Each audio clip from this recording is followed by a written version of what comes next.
বিশ্বনবী মুহাম্মদুর রাসূলুল্লাহ সাল্লাল্লাহু আলাইহি ওয়াসাল্লাম এভাবে যখন তিনি দিন প্রচার করতেছিলেন,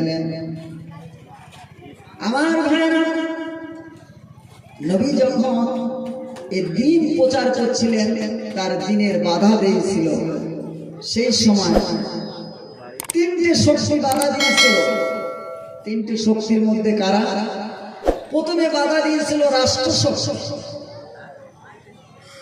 তারপরে বাধা দিয়েছিল ধর্মীয় ধনাঢ্য শক্তি, কায়েমে ধনাঢ্য শক্তি যাদের, তারা বাধা দিয়েছিল। তারপরে বাধা দিয়েছিল কারা? এক শ্রেণীর স্বার্থন্বেষী ধর্মীয় শক্তি, ইসলাম ধর্ম বিরোধী। ভাইরা আমার, হযরত উমর ফারুক রাদিয়াল্লাহু তাআলা আনহু সেই সময় নবীর উপরে চড়াও হয়ে গেলেন।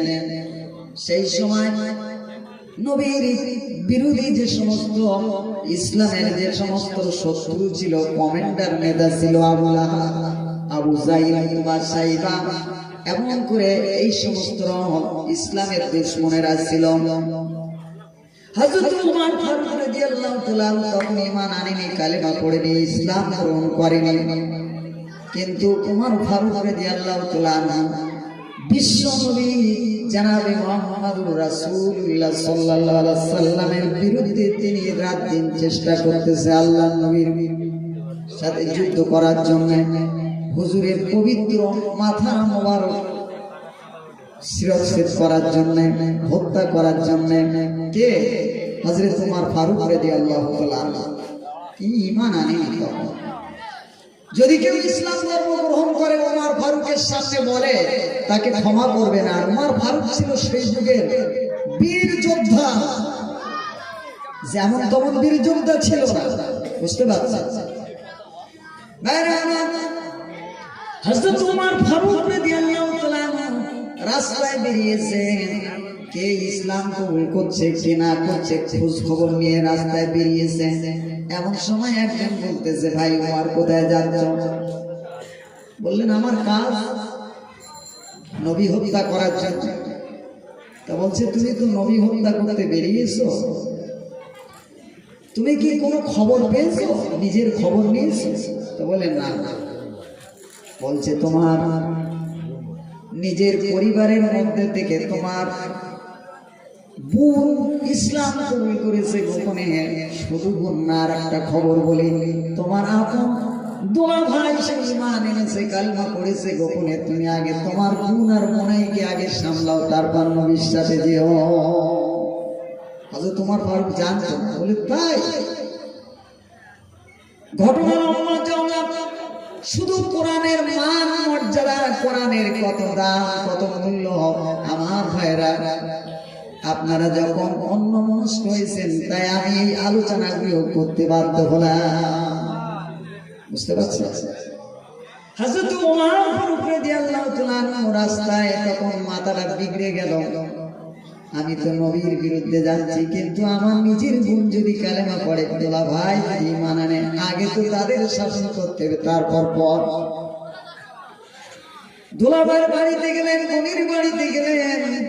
বাড়ির পাশে যে তিনি যখন দাঁড়ালেন, হযরত উমর ফারুকের বোন গোপন ভাবে তিনি কোরআন তেলাওয়াত করতেছেন। উমর ফারুক তিনি গোপন ভাবে তেলাওয়াত শুনেছেন। ক্ষমা করবেন না। ঘরে ঢুকলেন, ঘরে ঢুকে বোনকে বলছে, কি তেলাওয়াত করছো? বলছে, এটা আল্লাহ পাকের বাণী, কোরআনে পাক। বলছে, কেন তোমরা কোরআন তেলাওয়াত করছো? দাও, আমার হাতে দাও দেখি। বোন বলছেন, ভাই এই কোরআন তোমার হাতে এই অবস্থায় দেওয়া যাবে না। কেন? যেহেতু তুমি এখন অপবিত্র আছো, নাপাক আছো, আর এটা তো আল্লাহর বাণী, এটা আল্লাহর কালাম। কখনো নাপাক অবস্থায় স্পর্শ করা যায় না। বেওযু অবস্থায় বিনা ওযুতে আল্লাহর কালাম স্পর্শ করা যায় না। সেই কালাম। Subscribe to my channel and also press this bell icon. ভাইরা আমার, হযরত উমর ফারুক রাদিয়াল্লাহু তাআলা বোনকে মারলেন, দোলা ভাইকে মারলেন। মার খেলেন, তবু আল্লাহর কালাম তাদের কাছে দিল না। বললেন, ভাই ভুল বুঝো না, তোমার কাছে আল্লাহর কোরআন দেব, তুমি এখন গোসল করে অজু বানাও, অজু করে এসো, তোমার হাতে আল্লাহর কালাম তোমার কাছে তুলে দেব। হযরত ওমর ফারুক ও গোসল করলেন, অজু বানিয়ে নিলেন। আল্লাহর রহমতে বোন হযরত ওমর ফারুক রাদিয়াল্লাহু তাআলা হাতে কোরআন তুলে দিলেন। তার আগে বিশ্ব নবী জনাবে মুহাম্মদুর রাসূলুল্লাহ সাল্লাল্লাহু আলাইহি ওয়াসাল্লাম মহান আল্লাহর দরবারে দুখানা হাত তুলে মুনাজাত করলেন, আল্লাহ রব্বুল আলামিন, আমি আপনার কাছে দোয়া করতেছি, মুনাজাত করতেছি, আল্লাহ এই যে যুবক নাম হলো উমর, আয় আল্লাহ এই যুবক খাত্তাবের পুত্র উমর আর আবু জাহেলকে, এই দুইজনের মধ্যে আল্লাহ আপনি যাকে পছন্দ আল্লাহ তাকে আপনি ঈমান কালেমা নসিব করে দিন। আল্লাহ রাসূল দোয়া করেছে, দোয়া আল্লাহর দরবারে মঞ্জুর হয়ে গেছে। নবীরা যখনই আল্লাহর কাছে দোয়া করেছে, দোয়া আল্লাহর দরবারে সাথে সাথে কবুল হয়ে গেছে, কবুলিয়াত। আল্লাহ নবী দোয়া করেছে, হযরত ওমর ফারুক ঈমান এনেছে, কালেমা পড়েছে, ওই কারণে এই সূরাটা নাযিল হয়েছে। এই সূরাটার নাম সূরা তাহা। তাহা মন দিয়ে শুনেন, তাহা মা আনজালনা আলাইকাল কুরআনা লিতাশকা। আল্লাহ বলছেন, নবী গো, আমি আপনাকে কষ্ট দেওয়ার জন্য, মুসিবতে ফেলার জন্য আমি এই কালাম তোমার উপরে অবতীর্ণ করিনি। কোরআনের কারণে, এই কোরআন নাযিল তোমার কারণে অবতীর্ণ হওয়ার কারণে নবী আপনি কষ্ট অনুভব করবেন। আপনাকে কষ্ট দেওয়ার জন্য, মুসিবতে ফেলার জন্য আমি আল্লাহ এই কোরআন আপনার প্রতি অবতীর্ণ করে না। আপনারা কি শুনতে কষ্ট না বেদার? আপনারা কষ্ট হচ্ছে না তো? শুনতে রাজি আছেন তো নাকি? একটু হাত তুলুন, তাহলে আমি বুঝবো যে আপনারা কোরআন শুনতে রাজি আছেন। আল্লাহু আকবার, একটু নারায়ে তাকবীর, নারায়ে তাকবীর, নারায়ে তাকবীর। বিশ্ব নবী দিবস, বিশ্ব নবী দিবস, ক্যানিং শিমুলতলা যুবক ভাইদের থেকে বিশ্ব নবী দিবস মাহফিল, নারায়ে তাকবীর। ভাইরা আমার, আল্লাহ পাকের সূরা এজন্য নাযিল করেছেন, ইল্লা তাযকিরাতাল লিমান ইয়াখশা, বরং একটি সামারক, একটি উপদেশ, কেমন নসিহত যে ব্যক্তি শুনেন, যার এই কালামের প্রতি আল্লাহর প্রতি ভয় রয়েছে, সে ব্যক্তি শোনার সাথে সাথে হিদায়াত হয়ে যাবে সেই কালাম। তানজিলাম মিম্মান খালাকাল আরদা ওয়াস সামাতিল উলা, নাযিল করা হয়েছে, অবতীর্ণ করা হয়েছে ওই মহান নবীর পক্ষ থেকে, যিনি নাযিল করেছেন, অবতীর্ণ করেছেন সেই কিতাব। তানজিলাম মিম্মান খালাকাল আরদা ওয়াস সামাতিল উলা, আর রহমানু আলাল আরশিস ইস্তাওয়া, তিনি রহমান, যিনি বিশ্ব লোকের সিংহাসনে সমহীন। তিনি রহমান, তিনি বিশ্ব লোকের সিংহাসনে সমহীন।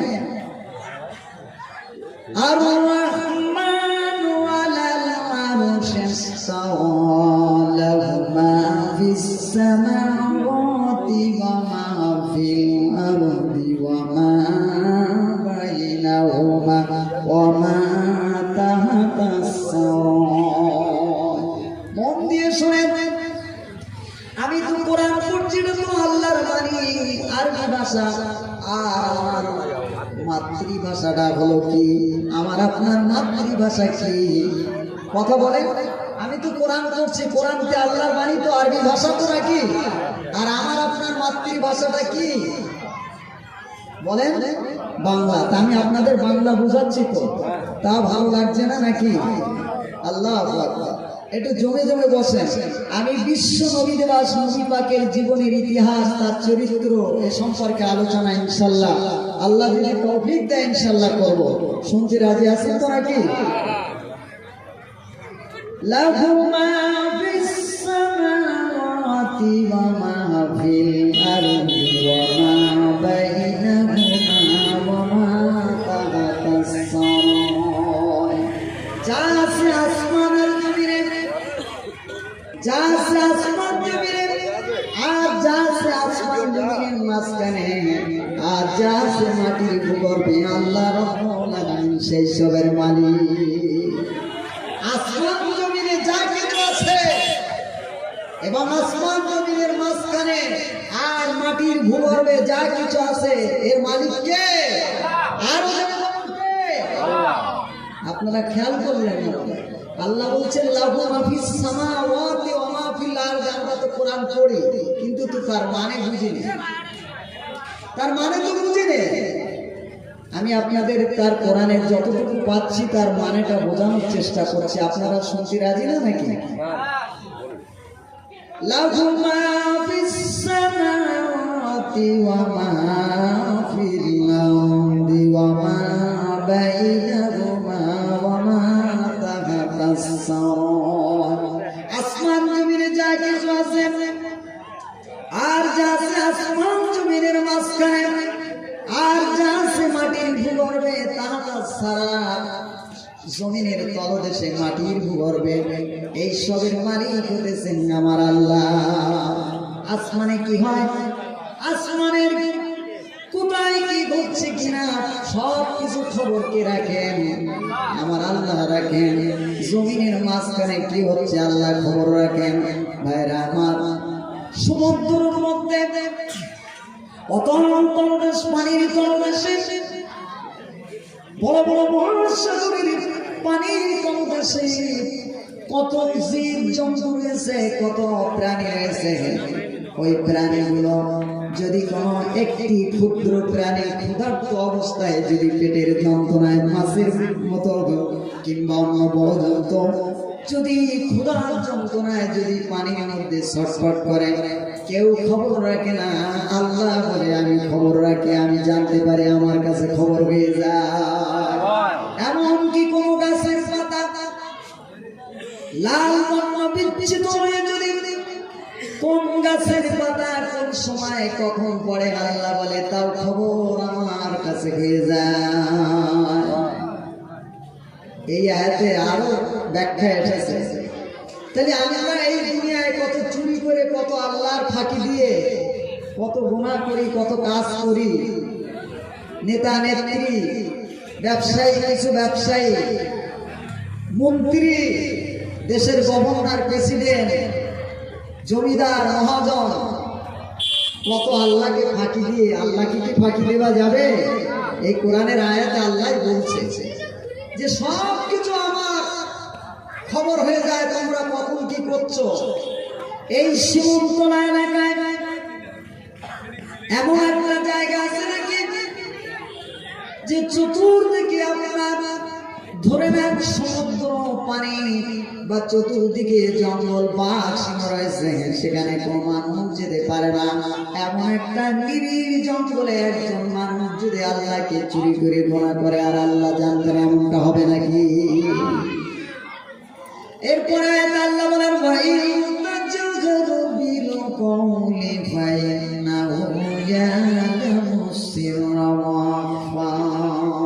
তোমরা চুপি চুপি বলো, সোচ্চারে বলো, জোরে কথা বলো, আস্তে কথা বলো, নিঃশ্বাসে বলো। তোমাদের চুপি কথা বলা, জোরে কথা বলা, আস্তে বলা, আকার ইঙ্গিত করে যা কিছু করো আল্লাহকে লুকিয়ে, আল্লাহ পাক বলেন সব আমি অবগত আছি, আমাকে কেউ ফাঁকি দিতে পারে না।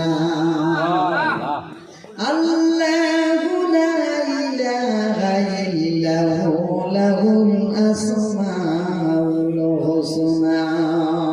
তিনি আল্লাহ, তিনি ছাড়া কোনো ইলাহা নাই, কোনো মাবুদ নাই, কোনো আইনদাতা নাই, কোনো বিধানদাতা নাই। তাহার জন্য সুন্দর সুন্দর নাম ও মুবারক রয়েছে।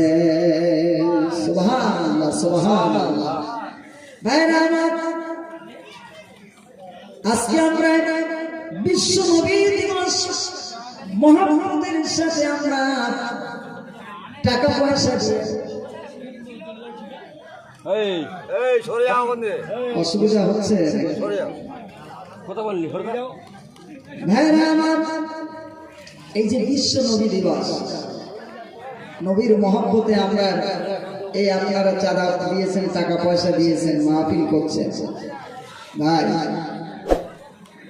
নবীর মহব্বতে তো আপনারা এসেছেন, ভাই বিশ্ব নবী দিবস উপলক্ষে আমরা তো এসেছি। কি বলছে, কি বললো, বিশ্ব কি দিবস বললো, আল্লাহ আকবার। আপনারা শুনছেন, আমাদের ঘরের ছেলে কি একটা কথা ভাষা ব্যবহার। আস্তাগফিরুল্লাহ। আল্লাহর কাছে দোয়া করেন, আল্লাহ ওদের হেদায়েত নসিব করুন, বলে আল্লাহুম্মা আমিন। কোথায় পৌঁছে গেছি আমরা। আমি নবীর মহব্বতের ভালোবাসার কিছু হাদিস বর্ণনা করেছি। ভাইরা আমার, হযরতে আনাস রাদিয়াল্লাহু তাআলা বর্ণনা করেন, আমি আল্লাহর নবীর মুখে শুনেছি, হুজুর ইরশাদ করেন, আল্লাহর নবী বর্ণনা করেছেন, যে ব্যক্তি ও সাহাবীরা, আমি তোমাদের মাঝে দুটি জিনিস রেখে গেলাম, এই দুটি জিনিস যদি তোমরা মহব্বত করে আঁকড়ে ধরে রাখতে পারো, শক্ত করে জড়িয়ে ধরে রাখতে পারো, তাহলে তোমরা কখনো লাঞ্ছিত অপমানিত হবে না। একটি হলো আল্লাহ পাকের কোরআন, দ্বিতীয় হলো আমি মুহাম্মাদুর রাসূলুল্লাহ সাল্লাল্লাহু আলাইহি ওয়াসাল্লাম, আমার মুখের সত্যবাণী হাদিস। এই দুটি যদি তোমরা শক্ত করে মজবুত করে ধরে রাখতে পারো, তাহলে তোমরা কখনো লাঞ্ছিত অপমানিত পথভ্রষ্ট হবে না। এরপরে হাদিস বর্ণনা করে আল্লাহর নবী বলেন, হযরত আবু হুরায়রা রাদিয়াল্লাহু তাআলা হাদিস বর্ণনা করেছেন, সাহাবীরা, আল্লাহর নবী বলেন, আমার সাহাবীরা, আমার উম্মতের বিপর্যয়ের সময় এমন একটা সময় আসবে, যে সময় আমার সুন্নতগুলো মানুষ মানবে না, আমার সুন্নতগুলো লোক ছেড়ে দেবে। ওই সময় যদি আমার একটি সুন্নত, আমার উম্মতানিরা যদি এই সুন্নত মেনে চলে, তার জন্য 100 শহীদের সওয়াব রয়েছে। বলুন সুবহানাল্লাহ। 100 শহীদের সওয়াব একটা সুন্নত মানলে। এখন এই বিশ্ব নবী দিবস এর কতটা গুরুত্ব, কত মর্তবা জানেন? এতে দান করলে কি সওয়াব হবে, কিতাবের ভিতরে এসেছে। হযরত আব্বাস রাদিয়াল্লাহু তাআলা তিনি বর্ণনা করতেছেন, একদিন হযরত আব্বাস রাদিয়াল্লাহু তাআলা বাড়িতে বিশ্ব নবীর সম্মানার্থে নবী দিবস পালন করতেছেন, নবীর জন্মদিন পালন করতেছেন। হযরত আব্বাস রাদিয়াল্লাহু তাআলা রাইসুল মুফাসসিরিন, হযরত আব্বাস রাদিয়াল্লাহু তাআলা নবী পাকের মহব্বতে আল্লাহর নবীর এই জন্মদিনটা বাড়িতে পালন করছেন। হুজুর সাল্লাল্লাহু আলাইহি ওয়াসাল্লাম আল্লাহর নবী রাস্তা দিয়ে যেতেছিলেন, হযরত আব্বাস রাদিয়াল্লাহু তাআলা আনহু বাড়িতে বিশ্ব নবী দিবস উপলক্ষে মাহফিলের ইন্তজাম করেছে। হুজুর আব্বাস রাদিয়াল্লাহু তাআলা আনহু বাড়ি তাশরীফ এনেছেন। যে বলছেন, চাচা আব্বাস, আপনার বাড়িতে কি হচ্ছে? তা বলছে, ইয়া রাসূলুল্লাহ, ইয়া হাবিবাল্লাহ, বিশ্ব নবী সাল্লাল্লাহু আলাইহি ওয়াসাল্লামের মহব্বতে সম্মানার্থে তার জন্মদিন আমার বাড়িতে পালন করছে। হুজুর বললেন, চাচা, আব্বাস রাদিয়াল্লাহু তাআলা আনহুকে শোনালেন, চাচা আপনি শুনে নেন, যে ব্যক্তি রাসূলের মহব্বতে আমার এই জন্মদিনকে যারা ঈদ ও মিলাদুন নবী যারা মহব্বত করে যারা পালন করলো, বাড়িতে মিলাদের ব্যবস্থা করলো, এর জন্য যারা ব্যয় ঘোষণা করলো, দান খায়রাত করলো, আমি বিশ্ব নবী সাল্লাল্লাহু আলাইহি ওয়াসাল্লাম বলছি, কিয়ামতের দিন তার জন্য আমার শাফায়াত তাদের জন্য ওয়াজিব হয়ে গেছে। হযরত আবু বকর সিদ্দিক রাদিয়াল্লাহু তাআলা বলেন, যদি কেউ এই বিশ্ব নবী দিবস উপলক্ষে 1 দিরহাম পয়সা অর্থ খরচ করে, হযরত আবু বকর রাদিয়াল্লাহু তাআলা আনহু তিনি বর্ণনা করতেছেন সেজন্য দ্বীন ইসলামকে সোজা করলো। হযরত ওমর ফারুক রাদিয়াল্লাহু তাআলা আনহু তিনি বর্ণনা করতেছেন যে ব্যক্তি বিশ্ব নবী দিবস উপলক্ষে 1 দিরহাম কিছু যদি খরচ করে তার মহব্বতে আল্লাহর নবীর ভালোবাসার খাতিরে, হযরত ওমর ফারুক রাদিয়াল্লাহু তাআলা বলছেন সেজন্য বদর এবং হুনাইনের যুদ্ধে সে অংশগ্রহণ করল। নবী দিবসের মহব্বতে হযরত ওমর ফারুক বলছে সেজন্য বদর এবং হুনাইনের যুদ্ধে অবস্থান করল। সুবহানাল্লাহ। সেই নবী দিবস ভাইরা আমার, নবীর মহব্বত এ প্রসঙ্গে অনেক হাদিস বর্ণনা করেছি। বিশ্বনবী সাল্লাল্লাহু আলাইহি সাল্লামকে সাহাবীরা কত ভালোবেসেছিল আমার ভাইরা। একজন সাহাবীর নাম হযরত খালিদ বিন ওয়ালিদ রাদিয়াল্লাহু তাআলা আনহু। এই খালিদ বিন ওয়ালিদ রাদিয়াল্লাহু তাআলা বীর যোদ্ধা ছিলেন, নবীকে কতটা ভালোবাসতেন, সে ভালোবাসা সাহাবীরা কেমন ভালোবেসেছিল সাহাবী হুজুরদের জীবন চরিত্র থেকে বোঝা যায়। ইতিহাস বর্ণনা করতেছেন হযরত খালিদ বিন ওয়ালিদ রাদিয়াল্লাহু তাআলা আনহু কোন একটা যুদ্ধে তিনি জিহাদের অবস্থান করছেন, জিহাদ করছেন, যুদ্ধ করতে করতে যুদ্ধ শেষ করে ফিরে আসতেছেন। প্রতিমধ্যে তিনি তার একটা মূল্যবান জিনিস হারিয়ে ফেলেছেন। তিনি আবার সেই যুদ্ধের ময়দানে ফিরে গেলেন, যে আবার সেইখানে আবার পুনরায় তিনি যুদ্ধের জন্য ঘোষণা করে দিলেন। দ্বিতীয়বার যুদ্ধ করলেন। একটা যুদ্ধ দ্বিতীয়বার করতে হলো, দুবার করতে হলো। সাহাবীরা জিজ্ঞাসা করলেন দ্বিতীয়বার যুদ্ধ করার কারণটা কি? হযরত খালিদ বিন ওয়ালিদ রাদিয়াল্লাহু তাআলা বর্ণনা করেন, তিনি বললেন এই দ্বিতীয় যুদ্ধটা হলো আমার মাথার টুপি হারানোর যুদ্ধ। মাথার টুপি হারিয়ে গেছে, তাই এই টুপিটার জন্য আমি যুদ্ধ করেছিলাম দ্বিতীয়বার। একটা যুদ্ধ করার পরে, একবার করার পরে আবার দ্বিতীয়বার যুদ্ধ করছে। সাহাবীরা বললেন একটা টুপির জন্য আপনি দ্বিতীয়বার কেন আবার যুদ্ধ করলেন? একটা টুপির কি মূল্য, আর এই যুদ্ধে কত খরচ, কত হাজার হাজার মানুষের প্রাণ চলে যাবে। হযরত খালিদ বিন ওয়ালিদ রাদিয়াল্লাহু তাআলা সেই জামানায় সাহাবীরা জিজ্ঞাসা করলেন কি জন্য আপনি একটি টুপির জন্য দ্বিতীয়বার যুদ্ধ করতে গেলেন? হযরত খালিদ বিন ওয়ালিদ রাদিয়াল্লাহু তাআলা বললেন, ভাই শোনো, দ্বিতীয়বার যুদ্ধের কারণটা হলো আমার ওই টুপির মধ্যে এমন একটা মূল্যবান জিনিস ওই টুপির মধ্যে ছিল, তা তোমরা জানো না। তার মূল্য যদি এখন বর্ণনা করি তোমরা শুনে অবাক হয়ে যাবে। সাহাবীরা বললেন কি মূল্যবান জিনিস যার কারণে আবার যুদ্ধ করতে হলো?